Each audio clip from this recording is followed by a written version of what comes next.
Drifting in the dark. The silence of space pressed against the hull of the emergency pod like a living thing. Thane Cole of the Kethvar Dominion pressed his armored face against the small viewport, watching distant stars that had not moved in 3 standard cycles. The pod systems hummed quietly around him, a constant reminder that his life hung by the thinnest of threads. His patrol ship, the Razor's Edge, was nothing but scattered debris now. The reactor had overloaded without warning during a routine border sweep, giving him barely enough time to seal himself into the escape pod before the ship tore itself apart. The explosion had been visible from 3 systems away, he was certain, yet no rescue had come. Thane Cole's species, the Kethvar, were warriors by nature and tradition. Their entire society was built on the principle that strength conquered all. The strong ruled, the weak served, and those who could not protect themselves deserved whatever fate befell them. It was the natural order, as unchanging as the laws of physics themselves. The warrior's stomach clenched with hunger. The pod's emergency rations would last perhaps 2 more cycles, maybe 3 if he rationed carefully. The recycling systems were already showing strain, and the air was growing stale despite the scrubbers working at maximum capacity. Soon, very soon, he would face the choice between a slow death from suffocation or the quick release of opening the pod to space. His people would not mourn him. A warrior who died alone, trapped and helpless, had brought shame upon himself and his bloodline. Better to die in glorious battle than to waste away like a sick animal. Thane Cole had killed dozens of enemies in his service to the Dominion, had conquered 3 worlds, and subjugated their populations. He had earned his place among the warrior elite through strength and cunning. Now none of that mattered. The Void cared nothing for his victories or his honor. Space was the ultimate enemy, one that could not be fought or intimidated or conquered.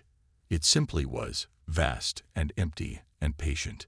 It would claim him as it had claimed countless others, and the universe would continue as if he had never existed. The distress beacon continued its steady pulse, broadcasting his location and species identification to anyone who might be listening. It was automatic, requiring no input from him, which was fortunate. His pride would never have allowed him to manually send a plea for help. The true Kethvar warrior would rather die alone than beg for assistance from strangers. Light years away, the human research vessel, Horizon's Edge, moved through space at sublight speed, its sensors sweeping the void for interesting phenomena to study.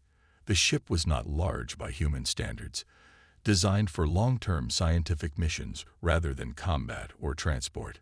Its crew of 42 included biologists, physicists, engineers, and support staff from a dozen different human colonies. Captain Elena Vasquez stood in the ship's cramped command center, reviewing the day's sensor reports. At 45, she was a veteran of 15 years in deep space exploration, her dark hair showing the first streaks of gray that came from too many years under artificial light. Her crew respected her not because she was the strongest or most ruthless, but because she made good decisions and cared about their welfare. "Captain," called out Lieutenant Marcus Webb from the communications station, "I'm picking up something unusual on the long-range sensors." Vasquez walked over to examine the readings. Webb was young, barely out of the academy, but he had excellent instincts for detecting anomalous signals. "What do you have for me, Marcus?" "It's a distress beacon, ma'am, but the frequency and encoding are completely unknown. Not human, not any of the known alien civilizations we've encountered before." Dr. Sarah Chen, the ship's chief medical officer and xenobiology specialist, looked up from her nearby workstation. "How long has it been broadcasting?" Webb checked his readings. "At least 3 days, possibly longer. The signal is getting weaker, which suggests power failure or system degradation." Vasquez studied the data carefully. The Horizon's Edge was in the middle of a 6-month survey mission, mapping unexplored star systems in the galactic rim. They were far from any human settlements, in a region of space that had never been thoroughly explored. Encountering an unknown alien distress call was both exciting and potentially dangerous. Chief Engineer Rodriguez joined the discussion, his weathered hands still stained with lubricant from his latest repair work. "Captain, changing course to investigate would add at least 2 weeks to our mission timeline, and we have no idea what we might find out there." "Someone's in trouble," said Dr. Chen quietly. "That's really all we need to know, isn't it?" The comment sparked a brief debate among the senior staff. Some argued for caution, pointing out that they were a research vessel with minimal defensive capabilities. Others, led by Dr. Chen, argued that they had a moral obligation to respond to any distress call, regardless of its origin. Vasquez listened to all sides before making her decision. It was the kind of choice that defined not just a captain, but a species. Humanity had spread across the galaxy, not through conquest or domination, but through curiosity and a willingness to help others. Sometimes that got them into trouble, but it was also what made them human. "Set course for the signal source," she ordered. "Maximum sustainable speed." The horizon's edge changed direction and accelerated, its fusion engines pushing the ship toward an unknown fate. In the medical bay, Dr. Chen began preparing for the possibility of treating an alien patient. The ship's small security team checked their equipment, ready for anything from a peaceful first contact to a hostile encounter. As the ship raced through space, Thane Cole continued his lonely vigil in the escape pod. The air was definitely getting thinner now, and the temperature was dropping as the life support system struggled with failing power cells. He had perhaps 1 cycle left, maybe less. The Kethvar warrior tried to meditate, to prepare his spirit for the journey to whatever afterlife awaited him. His people believed that warriors who died with honor joined the eternal battle in the next realm, fighting alongside their ancestors for the glory of the Dominion. But would he be welcome there? Would a warrior who died alone and helpless be considered worthy? A soft chime from the pod's communication system interrupted his brooding. At first, he thought it was another system malfunction. The pod had been giving him false alarms for hours as various components began to fail. But then he heard something that made his blood freeze in his veins. It was a voice, an alien voice, speaking in a language he had never heard before. "Unknown vessel, this is Captain Elena Vasquez of the human exploration ship Horizon's Edge. We have received your distress signal and are approaching your position. Please respond if you are able to hear this transmission." Thane Cole stared at the communication panel in shock. Someone had actually answered his beacon. But who were these humans? The name was not in any of the Dominion's databases of known species. Were they enemies, allies, or something else entirely? The transmission repeated, the alien captain's voice calm and professional. There was something in her tone that Thane Cole had never heard before in his dealings with other species. It was not the harsh demand of a conqueror or the desperate plea of the conquered. It was simply an offer of help, given freely without any obvious ulterior motive. This made no sense to the Kethvar warrior. In his experience, nobody helped anyone without expecting something in return. Strength was earned, not given. Aid was a transaction, not a gift. Yet this alien captain seemed to be offering assistance to a complete stranger of an unknown species. Hours passed before the human ship finally appeared outside the pod's viewport. Thane Cole's first sight of the vessel filled him with confusion and something approaching dread. The ship was unlike anything in the Dominion's fleet, where Kethvar vessels were angular and predatory, covered in weapon ports and armor plating. This human ship was smooth and curved, almost organic in its design. There were no visible weapons, no signs of heavy armor or defensive systems. The hull was painted in soft colors with strange markings that looked more like artwork than military insignia. It was the kind of ship that would be destroyed in the first moments of any serious battle, yet it had traveled alone into unexplored space. The ship's tractor beam locked onto the escape pod with surprising gentleness, drawing it into what appeared to be a cargo bay. As the bay doors closed and atmosphere was restored, Thane Cole saw figures moving outside his viewport. They were smaller than he had expected, bipedal like himself, but with soft-looking skin and strange coverings that appeared to be artificial. One of them approached the pod's viewport and peered inside. It was a female, he realized, with short dark hair and intelligent eyes. She spoke into a communication device, and her voice came through the pod speakers. "Can you understand me? We're here to help. Try to stay calm."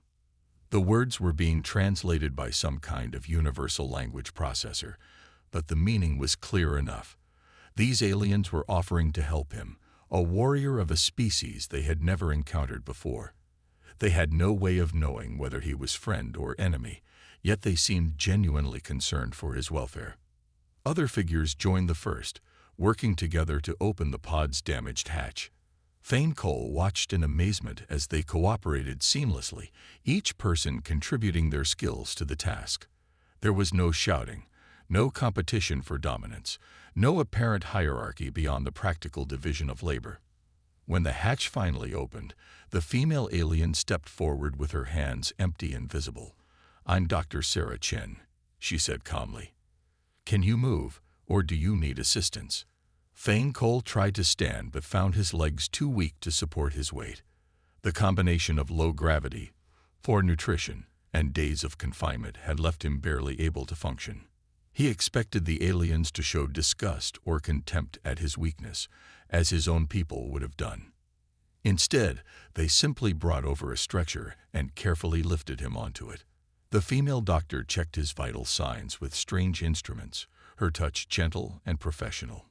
Others brought equipment to stabilize his condition, working with the same seamless cooperation he had observed earlier. As they carried him through the ship's corridors, Thane Cole saw more evidence of the aliens' incomprehensible nature. The walls were decorated with images of landscapes and star fields, beautiful scenes that served no tactical purpose. Crew members they passed smiled and nodded at the group, showing curiosity about him, but no hostility or fear. In the medical bay, Dr. Chen began a more thorough examination. Her instruments revealed that he was suffering from dehydration, malnutrition, and mild radiation poisoning from his pod's failing systems. Nothing that couldn't be treated, but he would have died within hours without rescue. "You're going to be fine," she told him as she began administering treatment. "We'll have you back on your feet in no time." Thane Cole stared at her in bewilderment. "Why?" he managed to ask through the translator. Dr. Chen paused in her work, seeming genuinely puzzled by the question. "Why what? Why are we helping you?" He nodded weakly. "Because you needed help," she said simply, as if it were the most obvious thing in the universe. "That's what people do. They help each other." As the human doctor continued her work, Thane Cole found himself grappling with concepts that challenged everything he thought he knew about the nature of strength and survival. These aliens had risked their ship and crew to save a stranger. They were showing him kindness without expecting anything in return. In the warrior culture of the Kethvar, such behavior would be seen as weakness, a sign of a species destined for extinction. Yet these humans had somehow survived long enough to build interstellar vessels and explore the galaxy. How was that possible? The rescue was complete, but for Thane Cole, the real journey was just beginning. These strange aliens called humans were about to teach him that everything he believed about strength, weakness, and survival might be wrong. Lessons in strength. Recovery came slowly for Thane Cole. The human medical bay was unlike anything he had ever experienced, where Kethvar medical facilities were sterile and efficient, focused solely on returning warriors to combat readiness. This place felt almost comfortable. The walls were painted in soft colors, and there were even plants growing in containers near the windows, living things that served no apparent purpose except to make the space more pleasant. Dr. Chen visited him regularly, checking his progress and asking questions about his physiology. She seemed genuinely fascinated by the differences between human and Kethvar biology, approaching each discovery with the enthusiasm of a scholar rather than the calculating interest of an interrogator. "Your muscle density is remarkable," she commented during one examination, "nearly 3 times that of a human. Your species must have evolved in a high-gravity environment." Thane Cole confirmed this, describing his homeworld's crushing gravity and harsh conditions.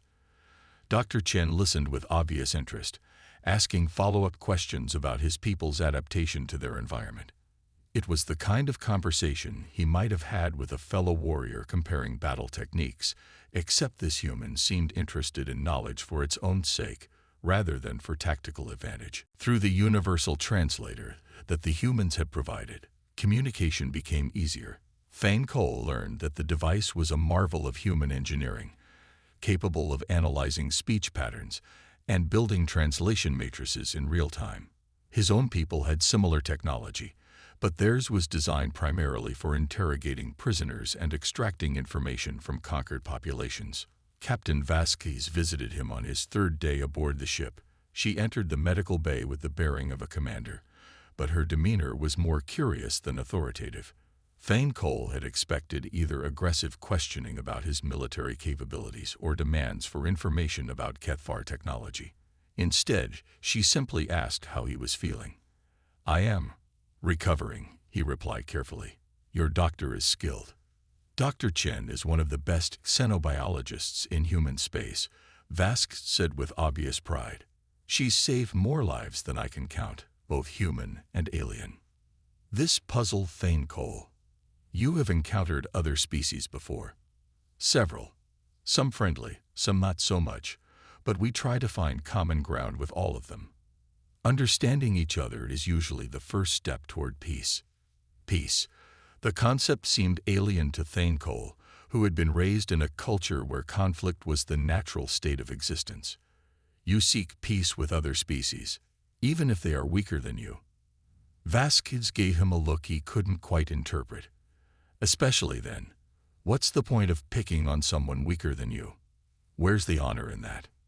The conversation left Thane Cole with more questions than answers. In Kethvar society, the strong naturally dominated the weak. It was the fundamental law of existence, as basic as gravity or thermodynamics. Yet these humans seemed to operate by completely different principles.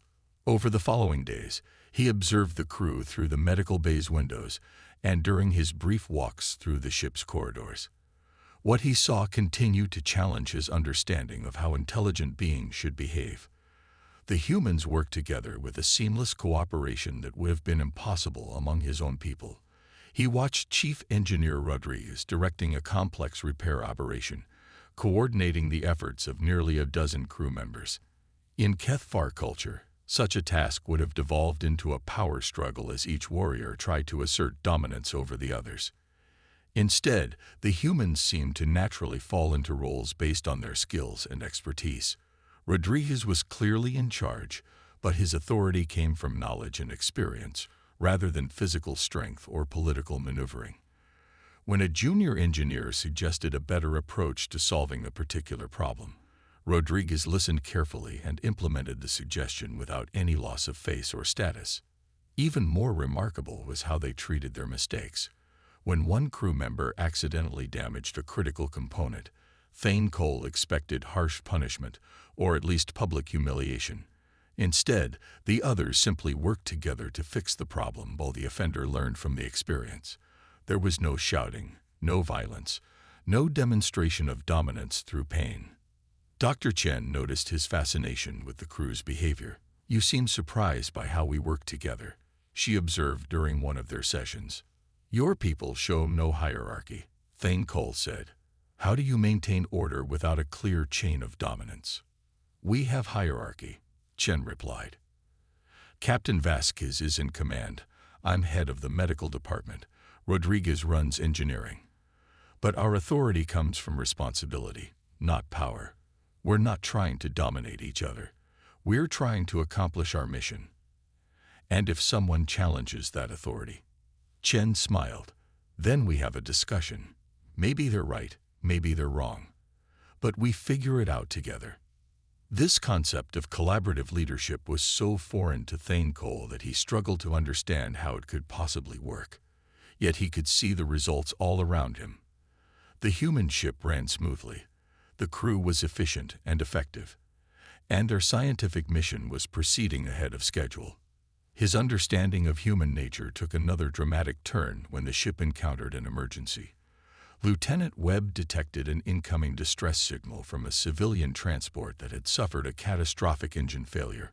The ship was carrying 300 colonists to a new settlement, and their life support was failing rapidly. Thane Cole watched from the medical bay as the crew sprang into action. Captain Vasquez coordinated the rescue effort, while Rodriguez and his engineers worked frantically to modify the ship's cargo bays to accommodate hundreds of refugees. Dr. Chen and her medical team prepared for potential casualties, setting up emergency treatment stations throughout the ship. The most remarkable thing was how quickly and naturally the crew adapted to the emergency. There was no hesitation, no debate about whether to help. They simply saw people in danger and responded with everything they had. "Captain," Rodriguez reported from the engineering section, "we can accommodate maybe 200 people in the cargo bays if we strip out all non-essential equipment, but 300 is going to be tight." "Make it work," Vasquez replied without hesitation. "We're not leaving anyone behind." The rescue operation took 12 hours of careful maneuvering and coordination. The Horizon's Edge wasn't designed for passenger transport, but the crew managed to safely evacuate all 300 colonists from the failing transport. The ship was overcrowded and uncomfortable, but everyone was alive. Thane Cole found himself helping with the rescue despite his own recent injuries. When Dr. Chen saw him carrying supplies to the emergency medical stations, she tried to order him back to bed. "You're still recovering," she protested. "You shouldn't be doing heavy lifting." "I am stronger than your people," he replied. "I can help." And he did help, using his superior strength to move equipment and assist with the evacuation. But what struck him most was how naturally the human crew accepted his assistance. They didn't question his motives or worry about his alien nature. They simply welcomed the extra help in their time of need. During the 3 days it took to transport the refugees to the nearest human outpost, Thane Cole got to know some of the colonists. They were families mostly, people seeking new opportunities or fleeing hardship on their home worlds. They were not warriors or conquerors, just ordinary beings trying to build better lives for themselves and their children. Yet when faced with disaster, they had shown the same resilience and determination that he had seen in the ship's crew. They had helped each other survive, shared resources, comforted the frightened, and maintained hope even in the face of possible death.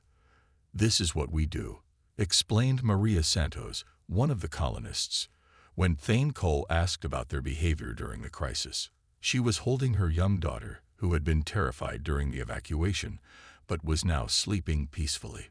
"We take care of each other. That's how we survive." "But you are not warriors," Thane Cole pointed out. "You have no weapons, no armor. How do you protect yourselves from those who would harm you?" Maria smiled and gestured around the crowded cargo bay where dozens of families had made temporary homes. "Look around you. We're protected by people who chose to risk their lives to save ours, even though they don't know us and owe us nothing. That's not weakness. That's strength." The conversation haunted Thane Cole as he considered its implications. In Kethvar society, protection was something you earned through strength or bought through service. The idea that strangers would risk themselves for people they had never met was almost incomprehensible. After the refugees were safely delivered, Captain Vasquez invited Thane Cole to join her on the ship's observation deck. The chamber was dominated by a large transparent wall that offered a spectacular view of the star field ahead. It was a place designed for contemplation rather than any practical purpose. "Dr. Chen tells me you're almost fully recovered," Vasquez said as they watched the stars stream past. "We should reach the edge of Kethvar space in another week. We can contact your people and arrange for your return." Thane Cole was quiet for a long moment. The prospect of returning to his people filled him with unexpected anxiety. How could he explain what he had learned about humanity? How could he describe the strength he had witnessed in their apparent weakness? "Your people," he said finally. "They are not what I expected when I first heard your voice through the darkness." "What did you expect? Conquerors, or perhaps prey?" "In my experience, there are only two types of beings in the universe: those who dominate and those who are dominated. Vasquez turned to look at him directly. And now I think there might be a third type. Those who choose to lift others up instead of pushing them down. The captain smiled. That's probably the nicest compliment our species has ever received from an alien visitor. They stood in comfortable silence for a while, watching the universe unfold before them. Thane Cole found himself thinking about his own people and their endless cycle of conquest and domination. The Kethvar were strong, certainly, but were they truly stronger than these humans who had built an interstellar civilization based on cooperation and mutual aid? "Captain," he said eventually, "I have a request." "What is it?" "I wish to send a message to my people, not just to arrange my return, but to tell them what I have learned here. They need to know that there are other ways to be strong." Vasquez studied his face carefully. "That could be dangerous for you. Will they listen?" "I do not know," Thane Cole admitted, "but I must try. Your people showed me that true strength comes not from dominating others, but from helping them. If my people can learn this lesson, perhaps both our species can benefit." The message was sent the following day, transmitted on Kethvar military frequencies toward the heart of their territory. Thane Cole spoke carefully, describing his rescue and the remarkable behavior he had witnessed among the humans. He emphasized not their weakness, but their strength, the strength to work together, to help strangers, to build rather than destroy. Whether his people would listen remained to be seen. But as Thane Cole stood once again on the observation deck, watching the stars and thinking about the incredible journey that had brought him to this moment, he knew that he had been forever changed by his encounter with humanity. These strange, soft aliens had rescued him from the void and shown him a different way to live. They had demonstrated that true strength came not from the ability to crush others, but from the courage to lift them up. It was a lesson that would stay with him for the rest of his life, no matter what the future might hold. In the depths of space, the Horizon's Edge continued its mission of exploration and discovery, carrying with it the hope that understanding between species was possible, and that the universe was big enough for many different kinds of strength.